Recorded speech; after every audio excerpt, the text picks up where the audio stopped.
Lâche-moi. La voix était calme, mais dans ses yeux, il y avait une tempête. C'était son premier jour. Assise seule dans le bus scolaire, dos droit, sac bleu marine pressé contre ses genoux, Nila James fixait par la vitre les grilles du lycée Saint-Régis, se rapprochait. Une école privée huppée, uniforme impeccable, étudiant comme cloné. Elle avait changé d'établissement après le divorce de ses parents, à se forcer de suivre sa mère dans une nouvelle ville, une nouvelle maison, une nouvelle vie. Mais rien ne l'avait préparée à ce qui allait l'attendre ici. Dans le hall d'entrée, les murmures avaient commencé dès qu'elle avait mis un pied dans le bâtiment. C'est elle, la nouvelle. Sérieux? Pourquoi ils l'ont laissée entrer ici? Elle pense qu'elle va s'intégrer avec nous? Elle avait entendu tout, mais elle avait gardé la tête haute.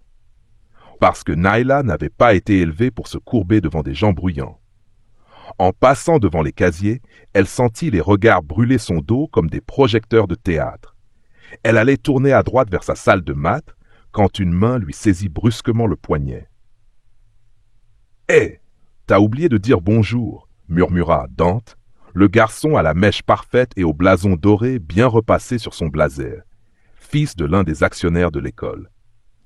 Le genre de mec que tout le monde craignait, mais que personne n'osait contredire. Autour d'eux, un cercle d'élèves s'était formé. Les téléphones sortaient déjà. Nila le fixa dans les yeux. Pas un mot, pas une grimace. « Quoi? T'es muette ou t'es juste impoli ?» Elle tenta de dégager son bras, mais il resserra la prise. Et c'est là que tout a changé. La voix de Nila fusa net comme un couperet. « Lâche-moi !» Elle n'avait pas crié, elle avait commandé. Un silence tomba comme un rideau. Même Dante fut surpris par le calme tranchant dans sa voix. Et soudain, il recula. Juste un pas. Mais c'était suffisant. Assez pour montrer qu'il ne contrôlait plus rien. « Tu sais à qui tu parles ?» bafouilla-t-il, pris au dépourvu. Naila le regarda sans sourciller, puis se tourna et continua son chemin vers sa salle, laissant derrière elle un couloir pétrifié. Mais ce n'était que le début, car dans une école où tout se savait, tout s'observait et tout se payait. Ce simple acte de résistance allait déclencher une cascade d'événements qu'elle n'aurait jamais pu imaginer. Des secrets, des humiliations, une guerre invisible, et surtout, une revanche qui ne serait pas la sienne, mais celle de tout un passé. La vidéo avait fuité. Le lendemain matin, les couloirs bourdonnaient comme une ruche en alerte. L'extrait de Dante se faisant repousser par Nila circulait sur tous les téléphones. Il ne durait que 8 secondes, mais c'était assez pour déclencher un séisme social. On y voyait clairement la main qu'il posait sur elle, la manière dont elle l'avait fixée, et surtout cette phrase froide, cristalline, « Lâche-moi !» Et puis, le recul de Dante. Son hésitation, son regard perdu, un roi tombant de son trône, une gifle sans contact. Tu l'as vu? C'est fou. Il s'est laissé intimider? Dante? Sérieux? C'est une sorcière ou quoi cette fille? Dante, lui, n'avait pas dormi. Pas à cause de la vidéo, mais à cause de ce regard, ce calme, cette autorité. Et aussi, cette chose étrange qu'il avait ressentie, une sensation glaciale, comme si elle l'avait percé de part en part sans lever le petit doigt. Il se regarda dans le miroir des vestiaires. Il avait l'air petit, pas physiquement, mais à l'intérieur, comme si quelque chose s'était fissuré. Alors il fit ce que les brutes font quand elles se sentent faibles. Il passa à l'attaque. À la pause de midi, alors que Nila cherchait une table vide dans le réfectoire, il l'attendait déjà. Autour de lui, ses 2 ombres habituelles, Liam et Matteo, des garçons creux, pleins de muscles, mais vides de pensée. Ils ne suivaient pas Dante par loyauté, mais par peur de perdre leur place. « On mange pas ici sans invitation » lança Liam, croquant dans une pomme comme s'il mâchait une menace. Nila le fixa, puis tourna les talons pour sortir. Mais Matteo barra le passage. « Tu crois qu'on a fini » demanda-t-il. La salle s'était figée. Dante s'approcha, sourire aux lèvres, mais les yeux morts. « Écoute, Nila, je veux juste qu'on soit clair. T'as eu ton petit moment hier. Bravo.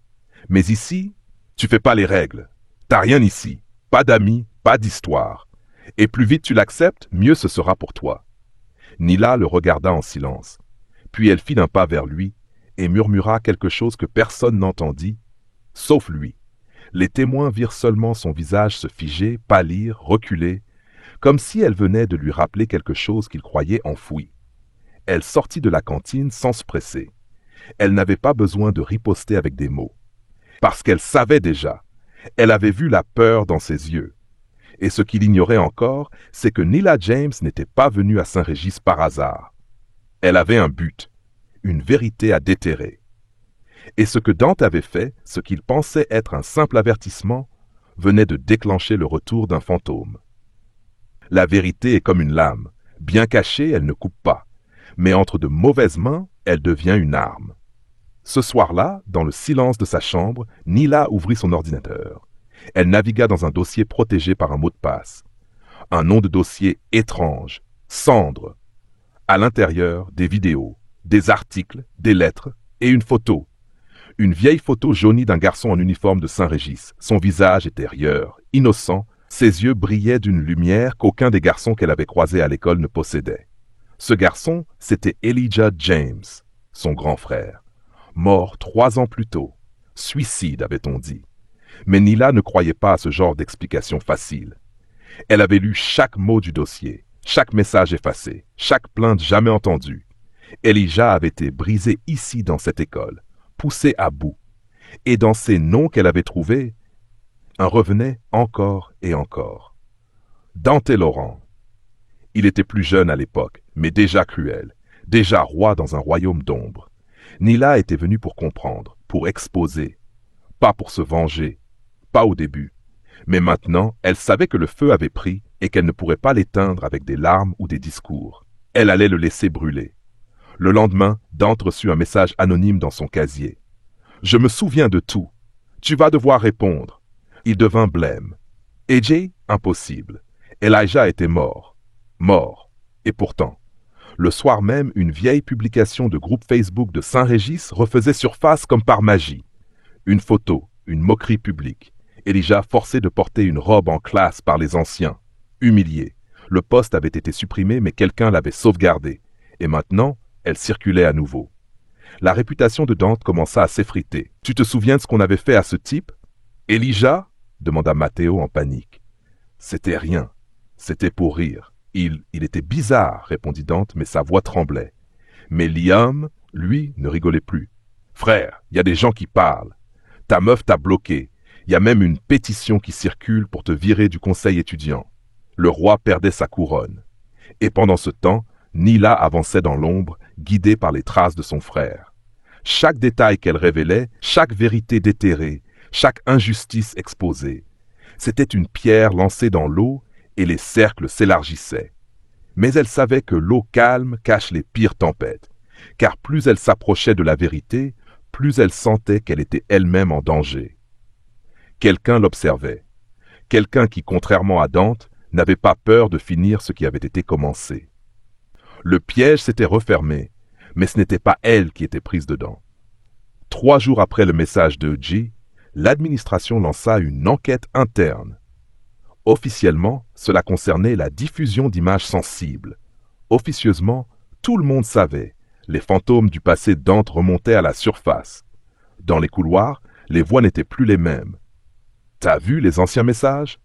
C'est lui qui avait balancé la rumeur sur Elijah, non? Je peux pas croire qu'il ait jamais été mon crush. Sérieusement. » Nila n'avait rien dit. Elle n'en avait pas besoin. Elle semait les pièces du puzzle, et les autres les assemblaient. Une vérité si évidente qu'elle criait toute seule. Mais dans l'ombre de la vérité, une autre main agissait. Une main plus sournoise, plus calculée. Quelqu'un qui avait compris qu'elle n'était pas là pour intégrer l'école, mais pour la faire saigner. Un jeudi soir, en rentrant chez elle, Nila trouva la porte de sa chambre entr'ouverte. Elle était pourtant certaine de l'avoir fermée. Toujours. Sur son lit, posé comme un avertissement, un objet. Un bracelet tressé noir et or. Elle le reconnut immédiatement. C'était celui de son frère. Celui qu'il portait toujours au poignet. Celui que sa mère avait enterré avec lui. Elle sentit la panique lui grimper le long de la gorge. Une peur glacée, ancienne. Elle s'obligea à respirer, lentement, profondément. Puis elle prit une photo du bracelet, le rangea dans une boîte et verrouilla la chambre derrière elle. Quelqu'un savait qui elle était. Pire encore, quelqu'un savait ce qu'elle faisait. Le lendemain, en classe, elle leva les yeux et rencontra un regard qu'elle n'avait jamais remarqué jusqu'ici. Un garçon au fond, seul, toujours silencieux. Il s'appelait Malik. Il la fixa longuement. Pas avec hostilité, avec compréhension. Il hocha très discrètement la tête, une promesse muette. Plus tard dans la journée, il la rattrapa discrètement près des escaliers de secours. « C'est toi qui balances tout ça, hein? Les photos, les archives, les messages. » Elle ne répondit pas. Il continua. « J'étais en seconde quand Elijah a été brisé ici. J'ai tout vu. J'ai rien dit. J'ai laissé faire. Mais j'ai pas oublié. Tu crois être seul dans ton combat, Nila, mais tu ne l'es plus. » Elle sentit son cœur se comprimer. Enfin, un allié. Mais une alarme mentale sonnait en elle. Trop parfait, trop facile. Et elle comprit alors que c'était plus un jeu d'information ou de réseaux sociaux. C'était une guerre invisible, et elle venait de passer en mode réel. Car à Saint-Régis, les murs ont des oreilles, et les secrets se défendent. La guerre avait un visage maintenant, et ce visage n'était pas celui de Dante. C'était celui de Camille Laurent, sa sœur aînée, diplômée de Saint-Régis, intouchable, impeccable, inaccessible. Elle était revenue rendre visite à l'administration, disait-elle. Mais Nila savait, elle était revenue pour protéger un héritage. Dans la cafétéria, les regards s'étaient remis à tourner. Pas vers Dante, pas cette fois, vers Camille. Son port droit, son visage glacial. Elle était la prédatrice silencieuse dans une mer d'agitation. Là où Dante se battait avec arrogance, Camille planifiait. Et ce qu'elle planifiait, c'était l'effacement. Le jour suivant, le compte Instagram Justice pour Elijah fut supprimé. Les vidéos, disparues. Les posts viraux, effacés, signalés, inaccessibles. Le dossier cendre dans l'ordinateur de Nila, corrompu, inutilisable. Elle comprit immédiatement, quelqu'un était entré dans son ordinateur. Elle se souvint du bracelet. Ce n'était pas un avertissement, c'était une intrusion, une démonstration. Camille Laurent avait lancé sa contre-offensive. Mais Nila n'avait pas survécu à la mort d'un frère, à un déménagement forcé, à des années de silence pour reculer maintenant. Elle se releva, et elle frappa. Avec Malik à ses côtés, elle changea de méthode. Plus de réseau, plus de viralité. Cette fois, elle irait vers les témoins. Les vrais, les anciens. Ceux qui étaient là il y a 3 ans. Ils retrouvèrent Madison, une ancienne élève, aujourd'hui à l'université. Elle avait été la petite amie secrète d'Elijah, jusqu'au jour où elle l'avait vue pleurer dans une salle vide, brisée par les humiliations répétées. Elle accepta de témoigner, en vidéo. Visage découvert, voix tremblante. Il a tout essayé. Il a parlé au prof, à la direction, même à ses parents, mais personne ne l'a cru, parce que c'était Dante. Parce que c'était la famille Laurent. Il s'est retrouvé seul. Et il a fini seul. Le témoignage fut partagé manuellement, mail après mail. Pas un like, pas un commentaire, rien de traçable. Mais dans les couloirs, les yeux s'ouvraient. Et Camille le comprit trop tard. Un soir, alors que Nila et Malik sortaient du gymnase, 2 ombres surgirent. Des capuches, des gants, une attaque rapide précise, pas pour blesser, pour intimider. Malik fut plaqué contre le mur. Nila, projetée au sol. Un couteau fut planté dans le bois à 10 centimètres de sa tête. Un mot accroché dessus. Assez. Mais elle se releva, un genou tremblant, les dents serrées, et murmura plus pour elle-même que pour eux. Non, pas tant que le silence continue de tuer. Elle regarda Malik, il saignait à la lèvre, mais il hochait la tête.